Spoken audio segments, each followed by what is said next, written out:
जय हिंद साथियों, आप सभी का आपके अपने परिवार आसमा सिविल एकेडमी में मैं इशार अहमद आप सभी का पुरजोर स्वागत करता हूं और आशा करता हूं कि आप सभी स्वस्थ हैं और बिल्कुल मस्त हैं। मेरे प्रिय साथियों, हम लोगों ने खेल से इंपॉर्टेंट करंट अफेयर्स देखे जिसमें मैंने महज 10-10 क्वेश्चंस ही रखे थे।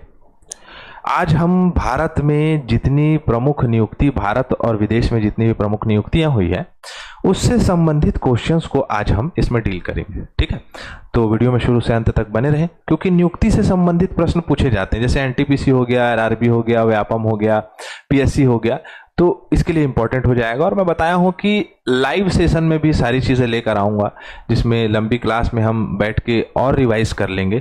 तो एक बार रिवाइज आपने पहली बार पढ़ के किया, देन उसके बाद अब कर रहे हैं और एक बार और रिवीजन हो जाएगा तो एग्जाम ओरिएंटेड सारी चीज़ें पुख्ता हो जाएंगी, है ना। तो वीडियो में बने रहें और चैनल में नए हैं तो चैनल को सब्सक्राइब कर लें और पहले से अगर इस चैनल में है तो वीडियो को शेयर ज़रूर करिएगा महोदय। ठीक है, चलिए आइए, महोदय और महोदया दोनों। चलो आइए आज की सकारात्मकता देखें। ताकत आवाज में नहीं, अपने विचारों रखो, मतलब विचारों में रखो, क्योंकि फसल बारिश से होती है, बाढ़ में नहीं। जीवन में ठहराव बहुत जरूरी है प्यारे साथियों। जीवन में प्रैक्टिकल और रियलिटी पे रहना बहुत ज़्यादा ज़रूरी है मेरे प्रिय साथियों। याद रखिएगा कि अगर आप एकदम ज़्यादा उत्साहित होकर किसी कार्य को करेंगे, अगर खुदा ना खास्ता कार्य सफल नहीं हुआ तो परेशानी होती है। लेकिन उत्साह अच्छी बात है, लेकिन अति उत्साह ठीक नहीं है, मतलब ओवर कॉन्फिडेंस सही नहीं है। तो कॉन्फिडेंस रखिए, लेकिन एक त्वरित चाल से, संतुलित मानसिकता से अपना जीवन यापन करिएगा। ज्यादा लोड लेने की जरूरत नहीं है। सुजाता सौनिक किस राज्य की पहली महिला मुख्य सचिव बनी है? किस राज्य की बनी है? महाराष्ट्र की बनी है।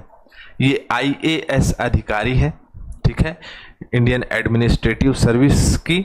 और महाराष्ट्र में पहली बार ऐसा हुआ है कि जो है एक महिला मुख्य सचिव जो है वो नियुक्त की गई है। ठीक है, 1987 बैच की अधिकारी रही हैं। 2025 तक इनका कार्यकाल चलेगा, जून 2025 तक के। अन्य राज्यों के मुख्य सचिव, उत्तर प्रदेश के मुख्य सचिव बने मनोज सिंह, लेकिन ये महत्वपूर्ण हो जाता है कि महिला मुख्य सचिव महाराष्ट्र की कौन बनी? तो सुजाता सौनिक। ठीक है, आगे बढ़े, चलो। केंद्रीय प्रत्यक्ष कर बोर्ड, केंद्रीय प्रत्यक्ष कर बोर्ड दो बार लिखा गया है क्या? प्रत्यक्ष कर बोर्ड, केंद्रीय प्रत्यक्ष कर दो बार लिखा गया, कोई बात नहीं। कि अध्यक्ष के रूप में किसे नियुक्त किया गया है? तो आपको पता होना चाहिए इनकम टैक्स डिपार्टमेंट के सचिव, अध्यक्ष के रूप में रवि अग्रवाल जी को नियुक्त किया गया है। रवि अग्रवाल जी जो है इनकम टैक्स डिपार्टमेंट के सचिव रहेंगे। क्लियर? रवि अग्रवाल जी को प्रत्यक्ष बोर्ड के जून 2026 तक इनका कार्यकाल रहेगा। ठीक, चलो आगे बढ़ते हैं। चल्ला श्रीनिवासुलु शेट्टी का किस बैंक के अध्यक्ष बने हैं? एसबीआई, भारतीय स्टेट बैंक, मतलब स्टेट बैंक ऑफ इंडिया के अध्यक्ष पूछेगा तो क्या बताओगे? कि चल्ला श्रीनिवासुलु शेट्टी। ठीक है, तो इनको बनाया गया। भारतीय स्टेट बैंक 1806 में बैंक ऑफ कलकत्ता के रूप में इसकी स्थापना हुई थी, मुंबई मुख्यालय लाया गया और 1 जुलाई 1955 में इसका राष्ट्रीयकरण हुआ है। बताओ आरबीआई का राष्ट्रीयकरण कब हुआ है? चल्ला श्रीनिवासु शेट्टी को किस बैंक का अध्यक्ष बनाया गया? दो बार आ गया क्या ये? चलो, यूरोपीय परिषद का अध्यक्ष, 27 यूरोपीय राज्यों या देशों से मिलकर ये संघ बना है जो कि यूरोपीय देशों का फैसला लेते हैं।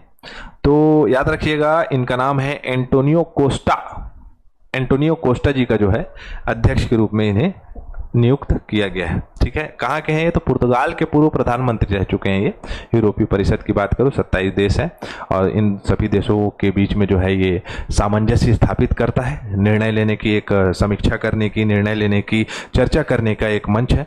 2.5 साल, मतलब 2.5 साल का कार्यकाल होता है हर एक अध्यक्ष का। ठीक है, और 1 अक्टूबर से जो है ये पदभार संभालेंगे एंटोनियो कोस्टा। ठीक है, चार्ल्स मिशेल जो है वो अपना स्थान छोड़ेंगे, तो 1 अक्टूबर से पदभार इन्होंने संभाल लिया है। ठीक है, चले आगे।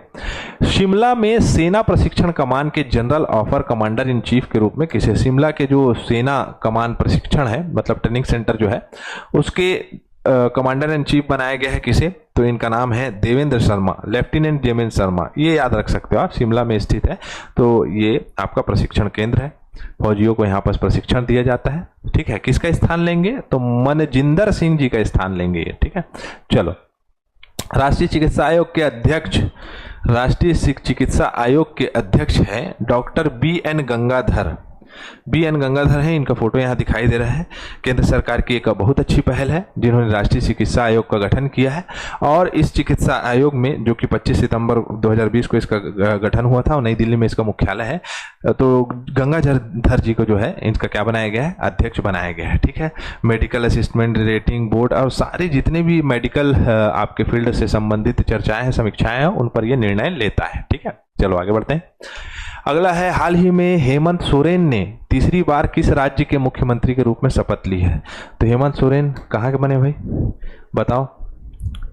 तो झारखंड के क्या बने? तीसरे बार मुख्यमंत्री बने हैं। जेल चले गए थे, तो आपको पता होना चाहिए, ऐसे प्रश्न देखने को मिलेंगे।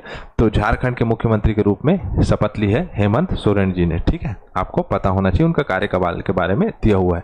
और किसने इस्तीफा दिया है? तो चंपई सोरेन जी ने इस्तीफा दिया, तब इन्होंने आपका अपना मुख्यमंत्री का पदभार संभाला। ब्रिटेन के नए प्रधानमंत्री के रूप में किसे चुना गया है?